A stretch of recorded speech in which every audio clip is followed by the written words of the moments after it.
Amigos de Biblia Libre, ¿cómo están? Mi nombre es Edgar Escobar, bienvenidos al Cara a Cara de Biblia Libre. ¡Ya era hora! Hoy con un video del hermano Armando Alducin. Y antes de que salgan los defensores de Alducin a decir que es un gran doctor y sabio y lo sabe todo sobre la escatología, quiero decirles que yo considero que Armando Alducin es un hombre completamente respetable, un siervo del Señor, un gran predicador. No es un hereje, no lo es. Y lo digo así para que me toca casi que con títeres, para que me entiendan algunos, ¿sí? No estoy atacando a Armando Alducin, sin embargo, tuvo una reunión donde hicieron unas preguntas teológicas bastante válidas. Una señora lo confrontó y él se vio bastante disgustado ante esa confrontación. Y tiene que ver con el hecho de si en el futuro milenio, como lo enseña él, habrá o no habrá reproducción. Escuchemos lo que contestó Alducin.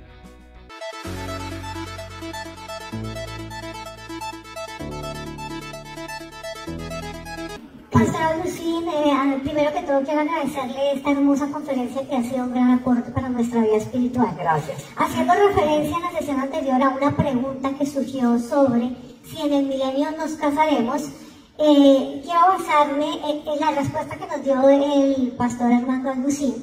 Nos dejó confundidos a más de uno por la siguiente razón. Basada en Lucas 20, versículos 34 y 36, una vez seamos raptados, nuestros cuerpos serán glorificados. Bien. Y la Biblia nos dice que y transformados. Una vez glorificados y transformados seremos como ángeles, entonces no nos daremos en casamiento. Quienes se casan son los que pasan al milenio en algo así. Bueno. Cuando Jesús dice que seremos como los ángeles, léalo bien, en el cielo. Y el milenio es en la tierra. Pero una vez... Déjame explicarle. El matrimonio fue establecido, nunca dice que nos vamos a casar. El matrimonio no va a existir como se existe ahorita ante un juez. Ahorita necesitamos un juez para que respalde a la mujer, si el hombre, ¿verdad?, el sinvergüenza, hasta si quiere dejarla con todos los hijos, el Estado respalde a la mujer y a sus hijos y le pase una pensión. Pero en el milenio no va a haber un juez ni va a haber un casamiento. Simplemente nos vamos a reproducir como en el paraíso Adán y Eva, nada más. Entonces, en el cielo, cuando seamos en la eternidad, después del milenio, seremos como los ángeles, no antes.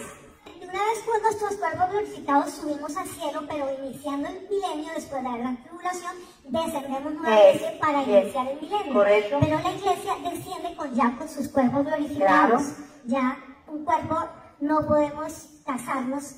No hay procreación porque seremos como ángeles, dice la Biblia que una vez nuestros cuerpos glorificados seremos como ángeles. Espérame tantito, es que eso dice usted, pero eso no dice la Biblia. Lea usted Isaías 65 y vamos a arrancar la página. Lucas 20:34, ¿lo podemos leer? Sí, léalo, pero lo voy a explicar. ¿Qué dice ahí? En el cielo, hermana. El cielo no está en el tercer cielo, el cielo va a ser la tierra. Los justos heredarán la tierra. Y mientras estemos aquí en la tierra con cuerpos glorificados, continuaremos reproduciéndonos. Después de que acabe el milenio, ¿a dónde entramos? A la eternidad, que ya es el cielo. Y ahí es cuando ya seremos como los ángeles. Pues hay que entender la cronología de la palabra de Dios. Yo quisiera nomás, pastor, leer el versículo. Los hijos de este siglo se casan y se dan el casamiento. Pero los que son tenidos por dignos de alcanzar aquel siglo, ¿eso habla del milenio? No, ¿Y la resurrección de los muertos? Ahí está el problema, que no sabemos las reglas de la interpretación de la palabra de Dios. No se casan ni se dan en casamiento porque ya no pueden morir. No son iguales a los ángeles y son hijos de Dios al ser hijos de resurrección. No nos aferremos y esto dice, espérame tantito, escucha. Jesús está hablando ahí claramente. La Biblia habla de los siglos. Por eso hay escatólogos y teólogos que dicen que el infierno no va a ser eterno, porque los siglos de los siglos son épocas en las que Dios divide en dispensaciones la eternidad a un punto de madurez donde ya dejemos de estarnos interesando que si te puedes poner tatuajes, que si las mujeres pueden usar pantalones, que si el pelo largo, que si el pelo corto, que si se celebra la Navidad. Yo le he dicho muchas veces a muchas personas, si eres gordo o si eres gorda, no te atrevas a criticar un tatuaje. Muy bien, me parece algo bastante válido. La reflexión de esta señora es una reflexión bastante válida. De hecho, es una reflexión que se han hecho muchos teólogos, también doctores, señora Alducin, como usted, doctores. O sea, hablemos aquí de doctor a simple estudiante bíblico. Así. De doctor a estudiante bíblico. Porque también tenemos derecho de estudiar la Biblia, ¿sí o no? Podemos estudiarla. Aunque usted diga que esta señora no sabe de interpretación bíblica y después se ponga usted a hablar de, no sé, los obesos y los tatuajes, otra cantidad de cosas que no sé qué tienen que ver con este análisis bíblico. Quiero decirle, señora Alducin, que esa es una pregunta muy compleja. Seguramente ninguno la ha podido solucionar bien.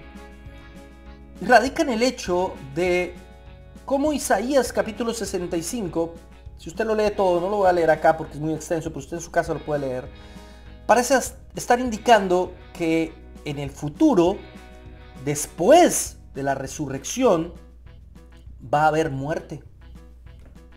Van a haber pecadores. Van a haber bebés. Reproducción. Parece indicarlo. En eso estoy de acuerdo con usted, señora Alducin. Pareciera decirlo. Pero al mismo tiempo, Mateo y Lucas dicen claramente lo contrario. Y este texto quiero leerlo, aunque la hermana lo leyó allí. El de Mateo. Mateo 22:30. Porque en la resurrección ni se casarán ni se darán en casamiento, sino serán como los ángeles de Dios en el cielo. Aquí es un juego de palabras, él dice. No, es que vamos a ser como los ángeles de Dios, pero en el cielo. Un momento. El texto no me está diciendo que vamos a ser como los ángeles de Dios en el cielo, sino que los ángeles de Dios que están en el cielo, vamos a ser como esos ángeles que están en el cielo. Vamos a hacer ¿cuándo? El texto lo dice, en la resurrección, señor Alducin. Así que esta señora tiene razón. Su cuestionamiento es bastante válido. Si tenemos un cuerpo glorioso, si resucitamos en un cuerpo glorioso, como dice 1 Corintios 15, ¿cierto? Sembramos en carne, sembramos en sangre, pero seremos resucitados sin corrupción. No tendremos deseos sexuales. Seremos como los ángeles del Señor. No nos casaremos ni nos daremos en casamiento con nadie. Porque es que la pregunta surge de los saduceos que dicen, bueno, este señor tuvo 3 esposas que se le murieron. En la resurrección, ¿cuál va a ser la esposa de él? Pues ninguna. Ninguna, porque ahí ya no va a importar eso. Porque el matrimonio es hasta que la muerte los separe. Y después va a ser algo completamente diferente. ¿Me hago entender? Por eso es absolutamente válido. Y ahí es donde hay muchos hoyos argumentales en el planteamiento dispensacionalista, no solamente de Armando Alducin, sino de bastantes y algunos que estudian este tema a profundidad. Hay hoyos argumentativos bastante grandes. Si yo interpreto literalmente Isaías capítulo 65, que me habla de niños que morirán a los 100 años, pero morirán, dicen algunos, va a haber muerte. Y si cojo ese Isaías 65 y lo interpreto diciendo eso es el milenio, entonces el hecho de que seremos como ángeles en la resurrección no cuadra. La manera en la que Alducin lo cuadra es que no seremos como ángeles, sino hasta que estemos en el cielo. Pero la Biblia no dice eso. Ya está agregándole él para cuadrar cosas que parecen no cuadrar en el texto bíblico. Eso es un agregado de Alducin. Otros lo solucionan de otra manera. Hay quienes dicen que los que pasen acá, dicen que la iglesia se irá antes de la gran tribulación, pasarán aquí otros la tribulación, y en medio de esa tribulación aceptarán a Cristo, se arrepentirán, y ellos se colarán al milenio. Literalmente lo dicen así, el señor Daulin A. Ureña dice eso. Se colarán al milenio, van a estar ahí, y entonces esos son los que se van a reproducir. Los otros, los que estuvieron en las bodas del Cordero, no, ellos no, porque ellos ya están en cuerpo glorioso. Pero los que se quedaron aquí, esos sí se van a reproducir y van a tener hijos, y esos son los que se van a morir. Y luego el diablo va a salir para tentarlos. Pero hay argumento bíblico para decir eso, es acomodar el texto. Realmente el texto no me dice eso. Porque para que eso funcione, necesito poner otra resurrección. Porque esos que se quedan acá en el milenio no van a vivir 1000 años, se van a morir. Así que van a ser resucitados después en una segunda resurrección. ¿Y para qué? Para un tercer juicio. Ahí ya toca meter otro juicio, porque primero el juicio del gran trono blanco, luego el juicio del Señor, luego el tercer juicio. Una cantidad de conceptos que escatológicamente no aparecen, mi hermano querido. No aparecen en el texto. ¿Cómo solucionamos entonces ese problema? Es bien difícil. Simplemente los dejo con este detalle. Algunos solucionan el problema diciendo que Isaías capítulo 65 no puede ser interpretado de forma literal, sino de forma figurativa. Cuando usted mira el contexto de Isaías capítulo 65, usted encontrará que en el verso 17 dice, o está narrando cielos nuevos y tierra nueva. Porque aquí que yo crearé nuevos cielos y nueva tierra, y de lo primero no habrá más memoria ni vendrá pensamiento. Además, si sigue en la línea textual, nos dice que no habrá lloro ni voz de clamor en el verso 19.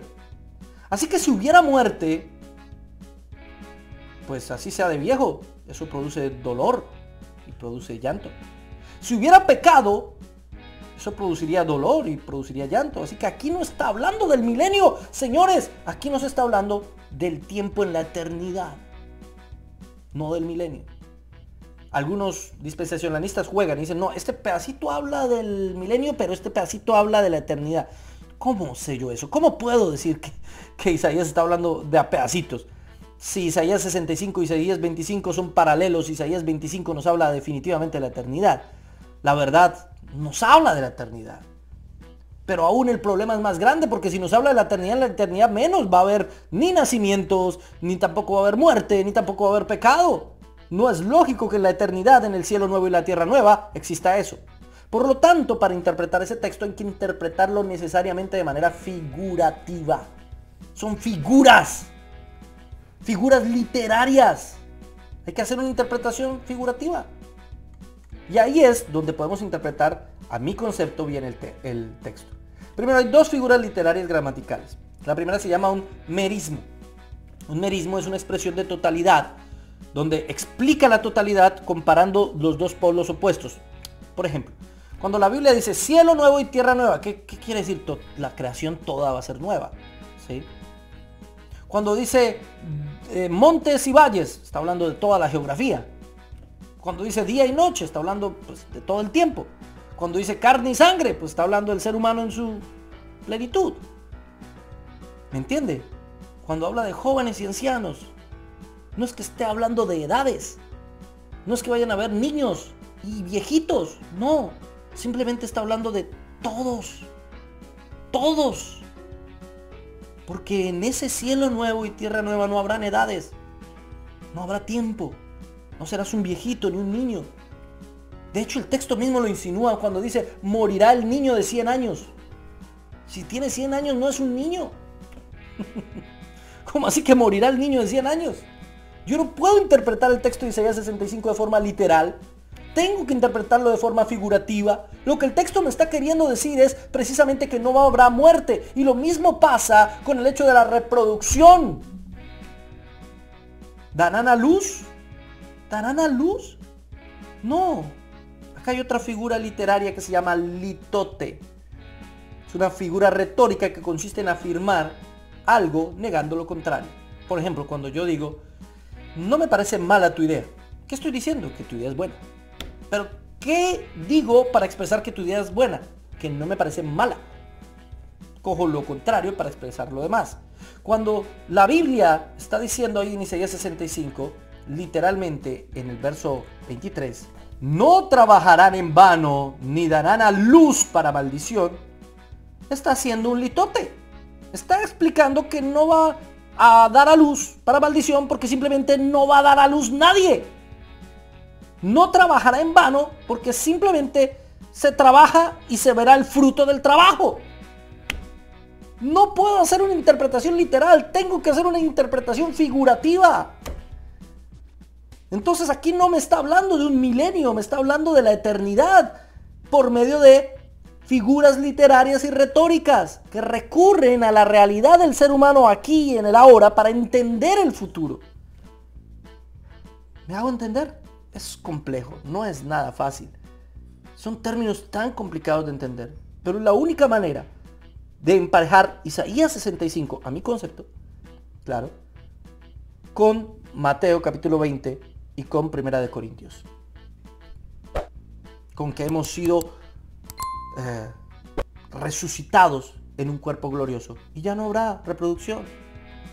Cuando la Biblia dice que definitivamente no darán a luz para maldición, que sus descendientes con ellos, sí, lo que está diciendo es precisamente eso. No va a haber nadie que dé a luz, ni que tenga ya descendientes. No va a haber sexualidad, en pocas palabras. Bueno, esa es una manera de interpretarlo. La mayoría de mis hermanos amilenialistas lo interpretan así. Si quiere saber usted lo que yo pienso del milenio, dejo aquí mi video sobre el milenio para que usted entienda cómo se puede interpretar de una manera distinta, histórica también, y no por eso soy un hereje, simplemente es una forma diferente de interpretar algo que es bien complejo, bien complicado. Por eso es que yo no creo en personas que dicen tener la verdad absoluta sobre el apocalipsis y la escatología, que es uno de los errores que yo considero tiene el hermano Armando Alducin. Plantearse a él mismo como alguien que tiene la verdad absoluta sobre la escatología y que los seguidores lo sigan prácticamente ciegamente, porque él dice conocer, y cada vez que sale una noticia en el periódico o en los medios de comunicación sobre cualquier guerra nueva, pues ya, Armando Alducin sabe lo que significa eso proféticamente. A mí eso me parece peligroso, me parece malo. Creo firmemente que Isaías 65 es una narración figurativa de lo que será la eternidad. No creo que hable del milenio, y creo que el milenio es algo que se está cumpliendo ya. Por eso le pido que vaya y vea el video sobre el milenio que tenemos en nuestro canal de Prédicas Biblia Libre. Finalmente, mis hermanos queridos, aquí hay muchísimo más que podríamos decir, que podríamos analizar, en lo que podríamos profundizar. Pero finalmente, creo que estaba de más que el hermano Armando Alducin se molestara por una pregunta tan válida como la que esta hermana le hacía. Es un debate teológico absolutamente válido en un escenario válido, porque es que no se lo estaba preguntando por internet, como esos que quieren hacer debates por internet absurdos. No, es algo absolutamente válido. Así que, bueno, esperamos que la hermana haya encontrado una respuesta a su muy interesante pregunta. Herejías 2022. Que muy pronto estaremos lanzando ese video sobre las herejías más terribles que hubo durante este año, así que no se lo puede perder, no puede dejar de participar en nuestros premios anuales Herejías, Premios Deshonrosos 2022. Participe con todos nosotros, gracias por haber estado aquí. Recuerde que tenemos videos martes, viernes y domingo. También recuerde nuestra página de internet biblialibre.org, donde puede descargar material absolutamente gratis. biblialibre.org. Dios los bendiga, Dios los guarde y sigan con nosotros aquí en Biblia Libre.